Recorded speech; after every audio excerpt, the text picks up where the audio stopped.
Salam, mən bugün sizlərə qunduz qumbazın əhvalatını oxuyacağam. Bir qunduz ailəsi özünə yeni yuva tikmək üçün səhərdən bəri yorulmadan çalışırdı. Birdən bala qunduz qumbaz bağırmağa başladı. Baxın, gəlir! Bu vaxt iri bir ağac şappıltı ilə çaya düşdü. Atası dedi, Qumbaz, axı sənə neçə dəfə demişəm ki, bu ağacları çaya atmamışdan əvvəl mənə xəbər ver. Az qalsın altında qalacaqdım. Qumbaz iti dişləri ilə yeni ağac kəsməyə başladı. Arada başını qaldırıb atasına dedi. Nə edim atacan? Ağac görən kimi dayana bilmirəm. İçimdən onu gəmirmək gəlir. Bir də onda ayılıram ki, ağac kəlləmə Allah qaşır. Atası qumbaza xəbərdarlıq etdi. Biraz yavaş gəmirmək lazımdır. Yoxsa dişlərin qırıla bilər. Qumbaz bu xəbərdarlığa əhəmiyyət vermədi və dedi. Tez ol atacan, bax sən 3-cü ağacı kəsirsən. Mən isə artıq 5-ci ağacı yıxmağa hazırlaşıram. Sən biraz da əlli tərpənməsən, bu gün ağac yıxmaq üzrə çempion özüm olacam. Qunduz ailəsi yuva düzəltmək üçün kifayət qədər ağac kəsmişdi. Ona görə də ağacları gəmirməyi dayandırdılar. Kəsdikləri ağacları bir-bir çaya daşımağa başladılar. İri bir ağacı çaya doğru sürüyən Qumbaz atasına dedi. Atacan, çayın qarşısını bu ağaclarla kəsə biləcəyimizə əminsənmi? Əlbəttə oğlum, biz qunduzlar 100 illərdir yuvamızı bu cür düzəldirik. Qunduz ailəsi çayın qarşısına sədd çəkib yuvanı düzəltməyə girişdilər. Ailə üzvlərinin kefi kök idi. Bir yandan yuvanı tikir, o bir yandan isə şən mahnılar oxuyurdular. Birdən səs eşitdilər. Səs gələn tərəfə baxdıqda Qumbazın ağladığını gördülər.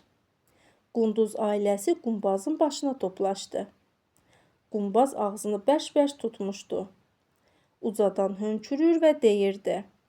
Dişim qırıldı, dişim olmasa mən nə edərəm? Atası Qumbaza dedi.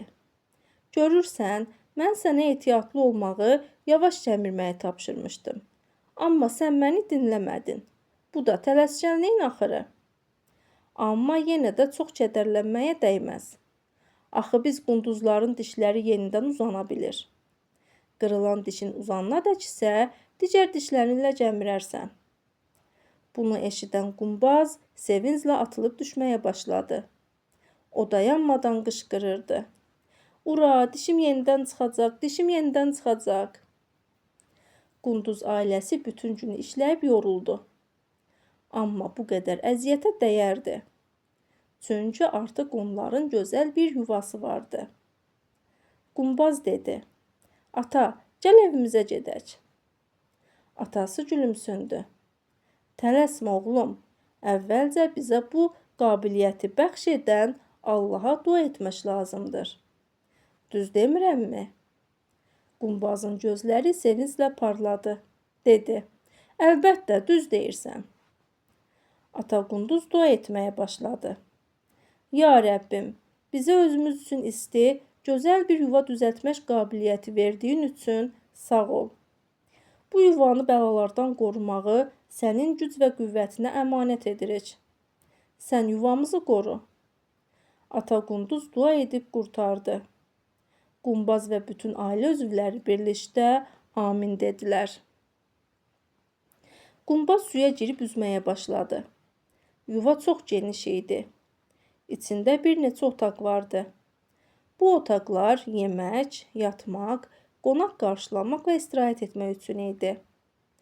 Hətta qışa azuqə saxlamaq üçün anbar belə düzəltmişdilər. Qumbaz çox sevinirdi. Otaqdan otağa qaçır, şən səslə yuvam, yuvam, gözəl yuvam deyə bağırırdı. Qumbazın anası və atası ona baxıb gülümsünürdülər. Qunduz ailəsi yuvalarına köçdükdən az sonra qış gəldi. Topa-topa qar yağır, şaxta qılınc kimi kəsir, soyuq hava çöldə hər şeyi dondururdu. Qunduzlar soyuq qış günlərini öz isti yuvalarında keçirirdilər. ağac budaqlarını cəmirir, cürbəcür oyunlar oynayırdılar. Bir sözlə, qış qunduz ailəsi üçün şən və əyləncəli keçdi.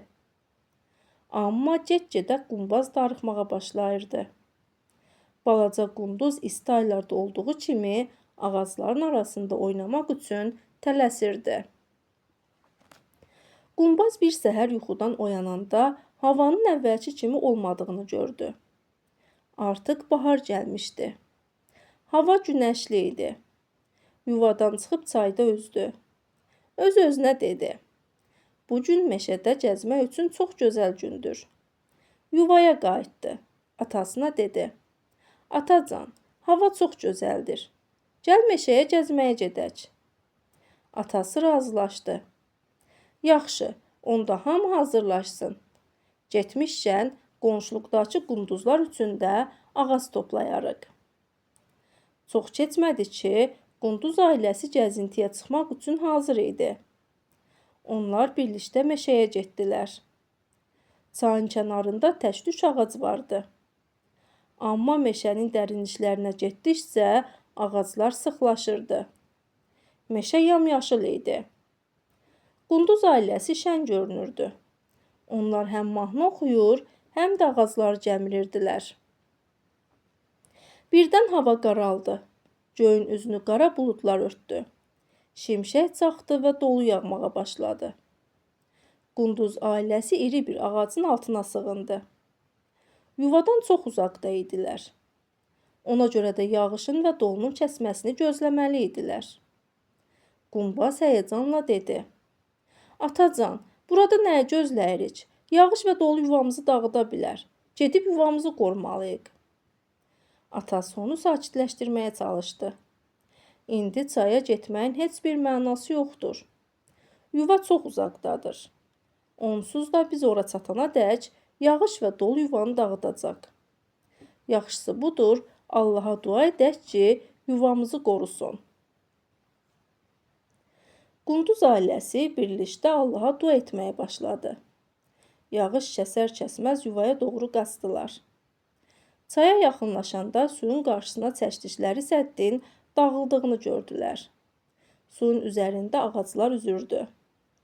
Ana qunduz həyəcanla dilləndi: "Sədd dağılıb. Deyəsən sel suları yuvamızı yuyub aparıb." Biraz da irəli getdikdə gözlərinə inanmadılar. Yuva yerində idi. Sel suları onu uçura bilməmişdi. Qunduz ailəsi buna çox təəccübləndi. Qumbaz yuvanın yanına qaçdı. Axı necə olmuşdu ki, sel sular yuvanı dağıda bilməmişdi? Yaxına gələndə Qumbaza hər şey aydın oldu. İri bir ağac kötüyü yuvanın qarşısını kəsmiş, selə qarşı sipərə çevrilmişdi. Qumbaz atasına baxıb dedi: "Kötüyə bax atacan, yuvamızı seldən kötük qoruyub." Ata gülümsündü və soruşdu: "Qumbaz, sən necə fikirləşirsən? Kötük yuvamızı öz arzusuyla mı qoruyub?" Qumbaz fikrə getdi. Birdən dilləndi: "Əlbəttə, kötük öz arzusu ilə yuvamızı qoruya bilməz. Axı o cansız bir varlıqdır. Heç ağlı da yoxdur.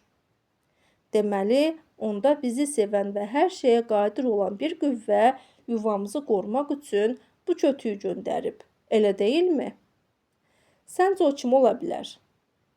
Qumbaz yerindən atılaraq cavab verdi: "Tapdım. Kötüyü Allah göndərib. O bizim dualarımızı eşidib və yuvamızı qoruyub." Qunduz ailəsi sevinclə bir-birini qucaqladı. Hər şeyə qadir olan Allaha dönə-dönə şükür etdilər. Bəli, bu qədər. Kanalıma abunə olub bəyənməyi unutmayın. Hələlik.